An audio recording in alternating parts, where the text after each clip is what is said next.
6 schedule area land is transferred subject. কিন্তু law and order situation to Assam চৰকাৰ হাতত আছে। এটা কথা হল যে আমাৰ এই কাৰ্বিসকলৰ সাহিত্য পৰিষদৰ পৰা লাভ কৰা আমি তাৰ পৰা পোৱা তথ্য অনুসৰি আমি ক'ব পাৰিম। আমি যেহেতু ট্ৰান্সফাৰ্ড সাবজেক্ট আমি পোনপটীয়াকৈ তাত এভেকশ্যন কৰা এলটমেণ্টছ এইবিলাক আমি ক'ব নোৱাৰোঁ, কাৰণ তেওঁলোকৰ কাৰ্বি অট'নমাছ কাউন্সিলৰ তেওঁলোকৰ এক্টিয়াৰ ভিতৰত এইবিলাক কাৰ্বি আংলঙৰ পৰিষদে জনাইছে যে খেৰণীত PGR মাটিত তেওঁলোকৰ 1933 চনতেই সেইটো ব্ৰিটিছে ঘোষণা কৰিছিল PGR হিচাপে, আৰু 1946ত ইয়াত সীমাটো নিৰ্ধাৰণ কৰা হৈছিল। আৰু 1951 চনত গঠিত মিকি পাহাৰ জিলাত 1952 চনৰ মিকিৰ পাৰ্বত্য জিলা পৰিষদ, যি বৰ্তমান কাৰ্বি আংলং সাহিত্য পৰিষদ বুলি কোৱা হয় বা গঠিত হৈছিল। এতিয়া খেৰণীত PGR যিটো হাৱাজান অঞ্চলৰ এতিয়া কাৰ্বি আংলং অট'নমাছ কাউন্সিলে অলপ ৰিজাৰ্ভ এতিয়াও কৰা নাই, সংৰক্ষণমুক্ত কৰা নাই, আৰু সেইকাৰণে কাৰ্বি আংলং জিলাৰ ডংকা ৰাজহ চক্ৰৰ অন্তৰ্গত এই খেৰণীত যিটো PGRত প্ৰায় 1989টা পৰিয়াল,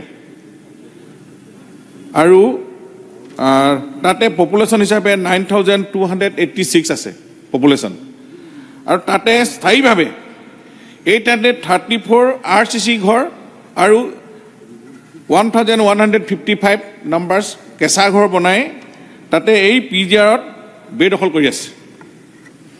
এতিয়া এনে বৃহৎ হাৰত যেতিয়া বেদখল হৈছে, এতিয়া কাৰ্বি আংলং অট'নমাছ কাউন্সিলৰ তেওঁলোকে এই কৰ্তৃপক্ষই ৰাজহ চক্ৰৰ যেতিয়া তাৰ যিটো আছে ডংকা ৰাজহ চক্ৰৰ 7জন তেওঁলোকৰ চৰকাৰী গাঁওবুঢ়া আৰু ফুলনি ৰাজহ চক্ৰৰ 3জন চৰকাৰী গাঁওবুঢ়াই তেওঁলোকে দায়িত্বত গাফিলতি কৰাৰ কাৰণে তেওঁলোকক ছাছপেণ্ড কৰিছে, কাৰণ তেওঁলোকে ইলিগেলি এইবিলাক এলটমেণ্ট বা তেওঁলোকক দিয়াৰ কাৰণে।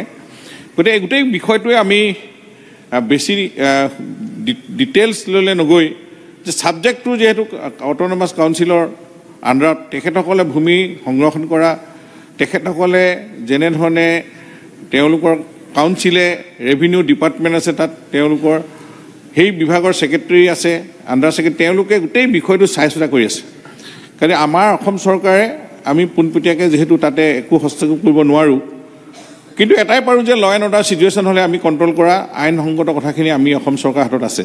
গতিকে এই কথাখিনি আমাৰ সন্মানীয় বিধায়ক তথা বিৰোধী দলৰ দলপতি দেৱব্ৰত শইকীয়া ডাঙৰীয়াক আমি জনাইছোঁ, আৰু আমি বিষয়টো সন্দৰ্ভত আমি যিহেতু মই HAD মিনিষ্টাৰ হিচাপে পৰিস্থিতি যাতে নিয়ন্ত্ৰণ কৰিব পাৰি, আৰু তেওঁলোকে যদি নিজে কিবা পলিচি বনায় সেই PGR মাটিত তেওঁলোকক সংস্থাপিত কৰিব বিচাৰে বা কিবা পলিচি কৰিব বিচাৰে, সেইটো তেওঁলোকৰ ভিতৰৰ কথা। এইখিনি ক্ষেত্ৰত মই যদি কিবা ডেভেলপ হয় ফাৰ্ডাৰ, মই বিৰোধী দলপতিক জনাম বুলি আজি সদনত প্ৰতিশ্ৰুতি দিলোঁ।